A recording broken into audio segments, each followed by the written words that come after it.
Hey, founders, welcome back to another episode of the Gab Lab, show that's designed to bring you financial intel that won't only just blow your mind, but it's there to help you build your bottom line as well. I'm show host, Tony Woods Richardson, and today's guest is financially fierce founder, Ms. Brady Johnson. She is the founder of Encompass Fitness Studios. And listen, if you've been looking for an episode that has some kick-ass motivation, get you going in your business, this is one you will not want to miss. She's going to walk us through what it took to see COVID as a catalyst to completely transform her business, at the same time transforming the mindsets and the bodies of the clients that she serves. All right, we're going to see you in the lab. Looking forward to it. See you there. All right, Brady, here we are. Thank you so much for joining us in the Gab Lab. So appreciate you being here. Thank you for having me. Brady, I'm excited for a number of reasons why you're here, but you and I have had an opportunity to work together over the last, whatever this is, March, April, May, June, oh my gosh, is it going on 14, 16 months? I was through a pandemic, and I have marveled at your strength, your tenacity, your resilience through this whole pandemic. And for me, when I think about the work that you've done, it wasn't that COVID didn't frighten you. I think everybody, we were kind of thrown off of our access, but you faced the fear, you fell forward, you walked through it. You're like, okay, we're going to look at this as an opportunity and figure out how to do things differently. So thank you for having that courage to do it. And thank you for being here to kind of talk a little bit about that journey and what that looked like and how that all pertains to, one of my favorite topics, money and finances. Oh, so maybe I'm obviously aware of your business and what you do, but maybe share with the listeners or the watchers a little bit about Encompass Fitness. You started in 2014, correct? Yes. Yeah, goes back. And were you in a different city? Because right now Estevan runs out of Estevan, and we'll get to that because it's further reaching now. You've got arms into different communities, but it started in Regina, correct? It did start in Estevan, actually. Oh, it did start in Estevan. Yeah. Okay, this is why we do the show. We get really locked in on this. Did you expand to Regina at all? Why do I have Regina on my? No, but I did go to university in Regina, so Okay. I did live there. So there is a correlation. Gotcha. All right. So you started up the studio. What was your intention to start up the studio? Did you have a goal in mind? What was the catalyst to actually start the business? Yeah, I always knew that I wanted to be a business owner one day. My parents had been business owners, and I was quite young. I was 23, fresh out of university, and I just saw a need. There wasn't a lot offered for individuals to take care of themselves and their health in Estevan, and especially not in a supportive, encouraging, welcoming way. And so it really just started organically. I had a full-time job, and it was something I was doing on the side, and then realized that I could do it full time. And was fitness always a part of your life? Is that why you saw the opportunity? Because you were in it and you were just kind of embedded in the industry as a whole? Yeah, growing up, I lived rurally, so outside of Estevan, and I fell in love with fitness from a young age. It was really my coping mechanism. I didn't always fit in or have a lot of friends growing up, and so fitness was something I turned to. Really just gave me confidence. It gave me something to do, and I was just fascinated by learning about it and how it changed my life and just made me more positive and optimistic and resilient. And I really wanted to share that with other people.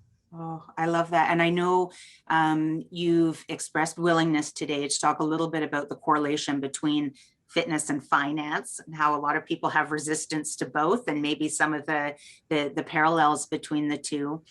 But I'm curious, going back to the business, when you started it up, did you have the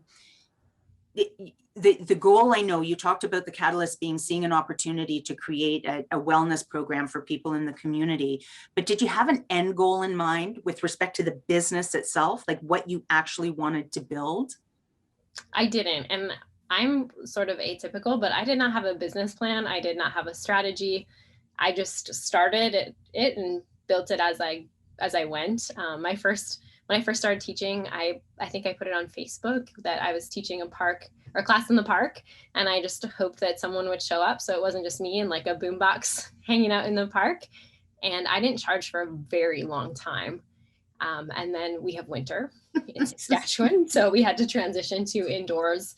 And that's when I realized if I was going to continue and rent a space that I would have to charge. And so, yeah, the business was not intended to make money or to have an end goal. It was really just an end to a means and a way to help others.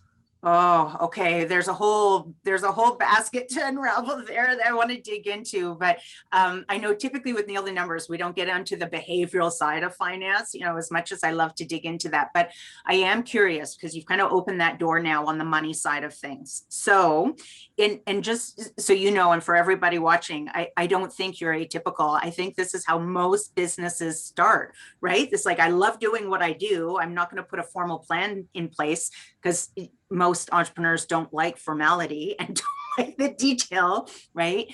But let's talk about charging and having to attach prices to products and services. So maybe can you tell us a little bit about, I'm going to ask about your relationship with money, but where was the hesitation to actually putting a price on it? Where did that come from? Have you explored that, or is that too loaded of a question? Yeah, no, I think there was, it was a few things combined. One, growing up, I had a very fixed mindset and always believed that numbers were not for me. Like, I'm not good at math. I can't do that. And so I did have a big fear around that, just a belief that, it was too complicated. I didn't know what I was doing. But then I think there's the internal side of that as well, where I didn't know what my worth was and I didn't know what to charge and I didn't feel comfortable charging. I really just wanted to help people and I would have done it out of the goodness of my heart, but I know that that's not sustainable either. So I really reached that tipping point where it was my clients actually that said, you need to start charging us. Like, you can't do this Yeah. for free forever. Well, and again, I don't think you're alone in that. I think that especially, I see this with a lot of women business owners, this fear of value, right? Value of what they're offering, stemming from value of self. There's that whole tie in there. So thanks for being so vulnerable there and actually putting that story out, because I know there's a lot of founders that are going to benefit from hearing that. So we're going to talk about how you got around that. I don't want to say slowly got around that. Maybe it was overnight. That was like, boom, you're good to go. But if we had to kind of dig into your relationship with money, just a quick fire round. Did you love it or hate it when you think about it? I really hated it, to be honest. Okay. Yeah. Did you see it as good or evil? I think at that time, I really saw it as neutral. It wasn't okay. good or evil. It just was. And I think that's part of my upbringing too. Okay. And when you thought about money and the financial aspect in business, did it strengthen you or did it weaken you? Just the thought of it. The thought of it gave me so much anxiety. Okay. Weaken, I guess that would say. That would be a weaken. And I'm curious, this is kind of an interesting juxtaposition to look at, but push or pull. So when you think about the motivations, and so I'm going to use money, but if we talk about money and profit and just doing well, succeeding in business financially, did you come from a place of this is where I want to be, which is kind of a pull strategy? It's like pulls you out of the weeds. Or were you trying to push back negative thoughts and emotions, and I don't want to go there, I don't want to repeat that cycle, or you're trying to repress negative aspects of money, just out of curiosity? Yeah, I'd say it was a combination of both, being pulled towards something, like a vision, pulled toward the vision of what I could create, but also pushing, as I mentioned, I grew up maybe not having a lot of friends or not fitting in. And so I think there was a lot of me wanted to prove people wrong. And so that was the push. I'm pushing away from that. And so there was a very masculine drive really to prove people wrong, to show my parents that I could do it. And I really had to come face that head on at one point in my business too. Yeah. Well, that's huge. Just the fact that you're aware of all of those things, right? I suspect that especially when we're in the middle of it, we're not really truly understanding our motivations, where they come from, what's driving us. So the fact that you've been able to nail that, that's huge, huge, huge, huge. So out of curiosity now, when you start looking at this relationship with money and all the dynamics that are going on personally for you, as we start to move those over to the business, how did they impact the business specifically? Anything that came out of that relationship, or was it just this motivation to just do it, nail it, prove everybody wrong? Can you talk to us a little bit about that? Yeah. Um, I mean, once I did start charging because I had a full-time job, and some people refer to me as a squirrel, so I really squirreled away everything. I grew up, my parents were fairly well off. They had a few businesses, but I always grew up working for them, and we didn't get paid. Our pay was just the lifestyle that we had. And so I also believe that, like, if you work, things will just take care of themselves. Um, and so working to try to take care of myself and the business and really squirreling everything away. But it did allow me to do everything debt free, with a little bit of my parents' help.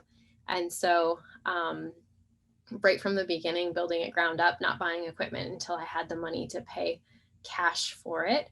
Um, so money was also like that sense of security, taking that risk or investing in myself and the business.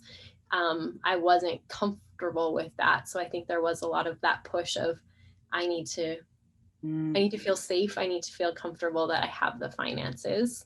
And then same with hiring employees. That was probably, starting the business was a risk, but hiring employees was probably the biggest risk that I took. So why did you see that as the biggest risk? What was the risk associated with it? I think a bit of martyrdom where I could, I can take care of myself. Mm. And if I don't have to pay myself, that's fine. But what if I'm responsible for putting food on someone else's table? That really steps the game up a level and requires more out of me, or I felt that that was my responsibility. Wow. So I want to explore two things there. So the one of the things that's always that you have always inspired in me when I watch you at work is your willingness to embrace the fear and walk through it, yet your willingness to do it. So when you talk about being in the park and needing to charge and having to step up and make that decision and get through it, when you talk about this next step of now I need to employ people if I'm going to grow the business, and how do you get through that? What is your thread? What is your motivation? Where do you get the strength and courage to actually see the fear and to walk through it? How do you do that? A lot of self-reflection, definitely. Okay. But really, like, stepping back to be able to process what is the fear, what is the worst that could happen. And quite often for myself, it's, I'm the last person to believe in myself. When I started the business, I had a friend, who gave me $100 in an envelope, that said, "Hey, if you ever need groceries, like, you're taking a risk. I believe in you, but here's something." And that combined with my boss saying, "What took you to so long to quit and go off on your own?" So a lot of times it's, I have to get to the point where I believe in myself enough to take that risk or to walk through the fear, and just thinking about others as well. A lot of times, um, my own fears will hold others back. So if I don't address, our financials in the business, that will impact our members, it impacts our team. And so really looking at, what am I responsible for? Not taking that responsibility on, but how can I better myself to be Mm. able to make a difference in that and walk through it. Wow. Okay. So that's really powerful. So the first thing I'm hearing is, and I love this because I think it's contrary to what a lot of people will say. You just feel it and you walk through it anyways. You're actually saying you see it and then you step back from it. You don't walk forward right away. You step back, you process, you figure out what are you fearful of, what's going to happen on the other side, and then you move forward. So I love that piece. And then the other thing I heard in that is that sometimes if you can't do it for yourself, find a reason to do it for others. To your point of your employees are counting on you to do it. Your clients are counting on you to do it. So finding that motivation in the people around you and the people that are banking on you to actually get through your own garbage. And that's my word, not your word. Your stuff isn't garbage. I'm just saying all that the emotional fear and discord and anxiety and stress that I think numbers and finances cause a lot of people. So thank you for that. I think that those are two really, really sound pieces of solid advice there and suggestions.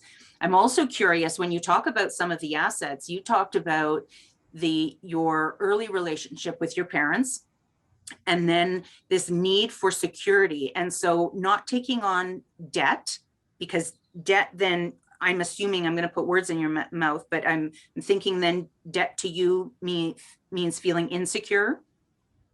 Yes, I felt very insecure and very, very anxious in the sense that, you know, I couldn't rest till it was paid off. And so it was just like a heavy weight of, what if I can't come up with that? Or what if, so lots of what ifs and just lots of pressure, I would say, is to do. Like I couldn't relax until that pressure was lifted. And so to really try and do that debt free, which I was also raised. My parents always taught me that if you can't pay for something, that you don't purchase it. Okay. It's interesting, isn't it? I find that it's always our perception to the situation, whether it's debt, right? And feeling the pressure. Some people don't feel pressure with debt. They see opportunity in debt. But I love that you're sharing this here, because I'm not here to say whether debt is right or wrong, but it's always interesting to go into these scenarios to figure out our emotions that are attached to it. And you are in an advantageous position right now of really not carrying any debt, right? Like you're for the most part debt free, with the exception of maybe some COVID funds there. So where do I want to go with this next? So I am curious, when COVID came on, you were doing well with Encompass. Then COVID hits. COVID took a huge toll on restaurants and the fitness industry overall. So what was your opportunity through COVID? Because you've done some remarkable stuff through COVID, but how did you choose to see it as a catalyst? What did that whole process look like in the early days for you? What was going on in your mind? Yeah, I suppose I should preface it even to before COVID. So I believe I reached out to you in February of 2020, before COVID really That's hit, right. Yeah. of it. But at that point, I was not paying myself in my business, and I hadn't for quite some time, which is why I reached out to you, to really help. I knew that it wasn't sustainable, and I wasn't leading others well if I couldn't take care of myself financially. So a lot of martyrdom going on. But it was really incredible to start to work together, and then go into COVID actually coming out more financially fierce, really, than pre-COVID. Like COVID was a catalyst or a blessing for me to be able to, again, step back, look at our finances, figure out how everything would work. We moved locations during that time to save some money. We really stepped up our business game in terms of supporting our members, and then creating a plan to come through COVID, which we had always had. I had this vision for rural fitness for a few years now, just not sure of how it would work and what it would look like. And COVID actually allowed us to put that in motion. So sometimes we need like that catalyst to actually spur us into action. Yeah. And so COVID may have been the catalyst, but Brady, you absolutely seized it, right? Like it was there for everyone to grab onto, for everyone to take. But I have to say, and I don't know everybody else's story, but I do know your story. And you absolutely grabbed the bull by the horns. You made it work. And I think what was so incredible to witness as we went through COVID and as you started to change your business is, to your point, you just showed up so powerfully in each moment as it unraveled. And I think, one of the biggest gifts of COVID is I think it took lots of our armor off, right? Where we weren't trying to get things perfect and we weren't trying to be everything to everybody and we didn't have all the answers. And then that, what I saw in you is just that ability to let your members know, we have no idea what tomorrow's going to look like, but here's what today looks like. Here's what we can do for you right now. It won't be perfect, but let's do it, right? Life isn't perfect. Let's go through it. So that was just it. That was incredible to watch you in action, and such a gift. And I so look forward to every time that we would connect weekly, because you had some other incredible piece of news to share about. You won't believe what happened, but this happened, right? And it was just these building blocks of just greatness and goodness as you went through that process, kind of implementing everything. And you know, I also want to just again tip my hat to the authenticity of your story in those early days around not paying yourself, because really in my experience most business owners don't pay themselves properly, right? They just take the scraps, they take what they can get. And this is a big piece of the work that you've done, is to recognize your contribution, and there is no business without Brady in it. So getting paid and getting paid properly. All right, I'm really curious to get your insights on the correlation between fitness and health. How we take care of our body, how we take care of money, our mindset around that whole thing. How do we start to unpack that one a little bit? Yeah, I was actually just talking about this with a friend last night. And what it really, I believe, comes down to is being willing to invest.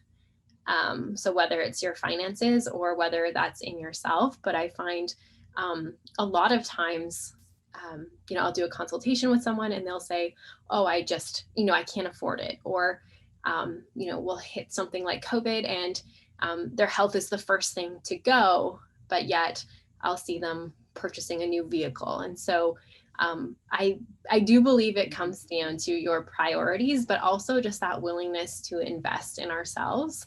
And I think when that level of self-worth isn't there, if you don't believe that you're worth it, or you don't believe that you need to take care of yourself or have the time to take care of yourself, you're not going to. But I think that it really does match or parallel your finances. If you're not willing to, invest your money and do something uncomfortable, like giving up maybe other purchases that you would like, how are you going to invest your time or your effort or your energy to take care of your body? Yeah, no, absolutely. And I wonder too, as you're talking, I'm thinking about that comment that you made around not paying yourself in those early days. And this, I see it so frequently amongst business owners. And to me, the question comes to mind, why? Why is it okay that everybody else gets taken care of, but you don't? And all of this, the sacrifice, and without most founders actually even recognizing what it is that they're building, right? It's not that, oh, well, I'm going to sacrifice here because long-term in 5 years, I'm actually building a business that's worth 3 million. So the long-term foresight isn't there. And the short term is always just about, well, everybody else comes first and I come last. And I think with fitness too, right? We can make those excuses around, got to get breakfast on the table for the kids, got to take them to school, got to work with the employees. But I love that idea of investing in self and understanding our value and our worth. And not just the financial investment, just the investment of time too, right? Mm-hmm. Making that time to do it. Yeah. And I think what most people don't think about is the return. I work with a lot of moms who have young children, or now they're empty nesters, their children have left the home, but they didn't take time for themselves. And now that they're realizing how much more energy they have, how much better their relationship is. They can pick up their grandkids, they can go on hikes, they can travel and adventure and do all these things that they couldn't do before, or weren't able to do because they weren't taking that time for themselves. So to really think about, like you said, same with your finances, the long-term gain. What is the long-term gain? Yeah. I wonder too, the idea of, I know sometimes the blocks in business and in money is that we sometimes think too too far reaching. We're thinking, okay, well, I need to build a $1.5 million retirement portfolio, or I'm looking to lose 50 pounds. And so the goal might almost be too far sometimes, where I found in fitness and in finance, I think what empowers us, so share this with me from a fitness perspective, is that when we just take just that one step, sometimes there's so much strength in knowing that we've just decided to move forward, that we've just made that commitment, that we're falling forward. We don't exactly know where it's going to go, but I've noticed from a financial perspective, it's not about getting it right. It's not about nailing it. It's just taking those steps, those uncomfortable steps forward. Is there a correlation there in fitness too, do you think? Yeah, definitely. I would say so. And especially with fitness, people tend to be all or nothing, fitness and nutrition. It's either I'm going to do it all or I'm going to do nothing. And maybe you notice that too with, oh, I'll wait till the next paycheck. So with fitness, it's, oh, I'll wait till Monday, or I'll wait till my kids are in school, or whatever that might look like. Yeah. But I think that, like, teaching people to take one small step, and people don't want to do that. They don't want to do the easy things because they think that it should be really hard. And I'd rather have someone do one push-up a day for an entire year than 10 push-ups a day for a week and then not do another one for the rest of the year. And so it's really teaching people the value of doing the small things, but doing them consistently. I love that. I think I'm sure there's many books out there, but on this topic, but I know one that comes to mind is, I think it's Atomic Habits, and the name of the author escapes me right now, but it's that whole philosophy of just one small little thing a day is what actually starts to build the habit, not major jumps and chasm crossings. Yeah. And I think one of the first books I ever read when it came to personal growth and development was The Richest Man in Babylon. And so saving 10. And I think that goes towards your health too. Like, if you can put 10% of your energy into eating well and moving your body, like 10% isn't a lot, but it makes a big difference. I love that. That's so powerful. I think I got an Apple Watch just so that I know, sorry, I know there's many other watches you can buy out there, but it was just about being aware of where I'm spending my energy, and just those small little steps of just move 10% a day. And to your point, from a fitness perspective, it was, okay, if I can't run 5K a day, I'm just not going to go out. Right. And then I'm like, okay, you know what? Just walk it. Just go and freaking walk it. Your body doesn't move like it did before COVID. Anyways, you have been there for me through this whole year where, just really encouraging me to like get off the chair. And anyways, that's a whole separate episode of, physical inaction through COVID. But I love that. So lots of correlations there. But what I'm hearing in that too is, again, it starts with self and understanding and appreciating your value, and whether or not you're prepared to invest in yourself, time and money, to make sure that it all kind of fits together. Yeah. Okay. Now, this next question I have for you, I have actually been using your story as an example when I've been working with other founders on this topic of bottom line, net profit. It's a subject that, cloaked in a lot of shame. There's, where we live in a society where it's greedy, it's opportunistic. Oh my God, don't profit in business. That's a bad thing, right? Yeah, cutthroat. And I know we did some work on this, and I feel, so correct me if I'm wrong, but I feel there was this transformational moment. Actually, maybe before we go there, maybe let me ask you, what was your perception of profit before we started working together and understanding the whole behavioral piece? When you heard of businesses profiting in business, and you have to drive profit and you have to have that net profit bottom line result there, how did you react to that? I think I was actually resistant at times because it felt very masculine and achieve, but it also felt like greedy and taking advantage of my members. And so between that and also, like, there's a whole nother can of worms, really, when you think about the staff too, profit here and paying staff and what's fair and what's So really like this idea of fairness. And I think the easiest solution subconsciously was to just not have a lot of profit, because then it takes away some of those worries or fears or feelings around that. Yeah. As you're talking, it ties into everything we are just talking about, right? Around self-worth and and then the guilt to have that extra money. So now that you've gone through this process of understanding what it takes, how do you perceive net profit now? How has that changed for you? It's definitely more of a goal, and more comfortable with that. And I also heard once a comparison that money is like a brick. So if you think of money as a brick, it can be used to break a car window, or it can be used to build a house. And so seeing it as, I can build a house with this, let's focus on what I'm building, on what we're building, and not on, how could this be perceived as greedy or bad, but really what can we build and how can we contribute and give back with that.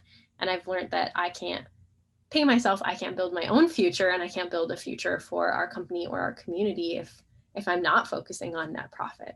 I love that. I love that. Thank you for sharing that, Brady. I think that is so powerful. And I know that when we started talking about, and you've just alluded to this now, but when you have that healthy bottom line, you can find ways to start giving that back out, right? The whole philanthropic idea of how you can make the world a better place through that net profit. And do you, if you're open to it, would you share some of the incredible things that you do in your community, like your birthday event, your Christmas events, just so that people can get the sense of this is what a healthy business can actually give back to their community? Maybe share those two examples, because they warm my heart. So I know they'll warm the heart of listeners. Yeah. Each year for my birthday, I like to do something extravagant in a way that will give back. And so the last couple of years, we've done birthdays in a bag. And so we had people donate a birthday bag with like a cake mix and a toy and icing and a few fun things, party favors for birthdays. And it was such a blessing. I actually got too busy to distribute them after my birthday in November. And so we were able to give them out during COVID to all the kids who did not get to have a birthday party. And we had, I had 84 birthday bags saved. I'm not 84 years old. We exceeded our goal, but we had 84 birthday bags. And people and businesses wanted to get on board. And I think we delivered 150 or so birthday in a bags during COVID, which was so great to watch kids open it and get to see some joy in not being able to have a birthday or not being able to see their friends. Well, that, and it feels like, so I'm getting goosebumps, but the whole, your spark, then it started to this pay it forward with other businesses getting involved, and then giving them the opportunity of feeling what it feels like to be able to give back, because you're a healthy business, right? There's a lot of power and a lot of power just in that seed that you planted. So, I love that. And what about Christmas? You do something pretty phenomenal at Christmas too. Yeah, we in the past we've done Operation Christmas Child, but the last year we wanted to get on board with our angel tree, so we could directly support local. And so it was our goal to get 30 of something each week. So we wanted to support different areas. So we wanted to get 30 games for seniors, 30 kids for toys, 30 sets of pajamas for kids. And to be honest, I can't even remember the other one. There was so many. So we tried to do 30 a week for 4 weeks, and we raised thousands and thousands of dollars worth of toys, pajamas, meals for seniors. We had games for seniors. So it was really incredible. And it was so great to see like our community expand, not to just our Encompass members, but the community got really involved. And it's just, I love that we can use business to have something and do something fun like that. We had a sign war the last couple of months, and that in itself was amazing, just to bring the community together. So I think for me to learn that your business doesn't have to be a charity, but you can be very charitable with your business, that's been a big lesson. I feel like I need to write that one down, but I know that I can catch it in the, so you don't need to be a charity to be charitable, right? Like I love that. Oh, okay. We're gonna have to take that one out. That feels like a bottom line moment right there. That's very powerful. I love that. And that's kind of where I was going with this whole thought in my mind, is that you've managed to do all of this without compromising the business, without compromising yourself. You're still getting paid, and the business is still growing and flourishing as a result. And now the community has that extra added benefit too. Because I know I can hear a lot of women founders and men, but predominantly my experience, a lot of women will do the martyrdom thing where they'll do all of this work for their community, and meanwhile they're struggling at home. So I love the example that you're setting and the role model that you are for people watching and listening to this, because you can be everything, right? And get all of these different facets covered off. So thank you for that. Okay, in closing, I just kind of want to wrap my thoughts, wrap your ideas around some thoughts here around becoming financially fierce. So the way that we articulate financial ferocity at Nail the Numbers is really just the courage to see where you're at, the strength and boldness to actually look at where you need to be. So where are you at now financially? Where do you need to be? What are you building? And then just the discipline and the tenacity to take one step at a time. So you are the epitome of being financially fierce, being physically fierce, mentally fierce, across the board. So when we look at your catalyst, if we go back to that February and we think, okay, what was the catalyst to actually take a look at where are we at now? Correct me if I'm wrong, but it sounds like just you didn't feel healthy. You weren't paying yourself, the business. Would that be right? Yeah, absolutely. I wasn't paying myself, so I wasn't able to wasn't supporting myself well. And then I think that also causes a lot of resentment, right? You're paying others, you're doing all this work, and you're getting nothing in return. And so for myself, I wanted to change that. I knew if I didn't change what I was doing, there wouldn't be an Encompass much longer. And going through COVID and actually paying myself every single month, and I pay myself first now. I take the first fruit of what comes in, and I pay myself so that I know that I'm not the table scraps, that if after I pay myself, there's not enough money or net profit, then I get to work to create something to generate that. Beautiful. And so then when we start talking now about the process and the boldness to actually see where it is that you need to go. Now we've actually walked through that process together of what it would take to actually get the business to a profitable situation. What did that feel like for you to actually walk through that process?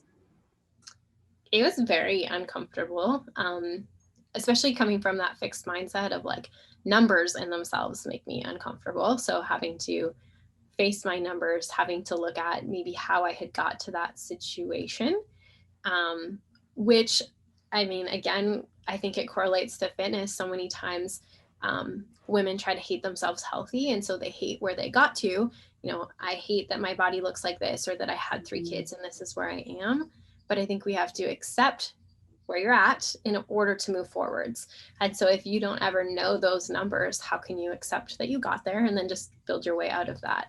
Oh. And so to be able to see those numbers and then just say like, okay, this is where I'm at, like, let's move forward from here. And also I put a lot of pressure on myself. So it was like, let's move forward. What do we need to do? But to actually take some of that pressure off and know that, hey, it doesn't have to be achieved overnight. Like, let's make a 12-month plan and then start building.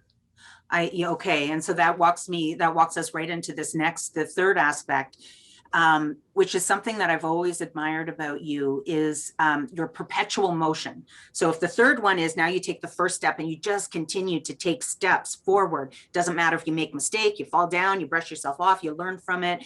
You are, again, I think you're like the poster person for walk through it, get it done.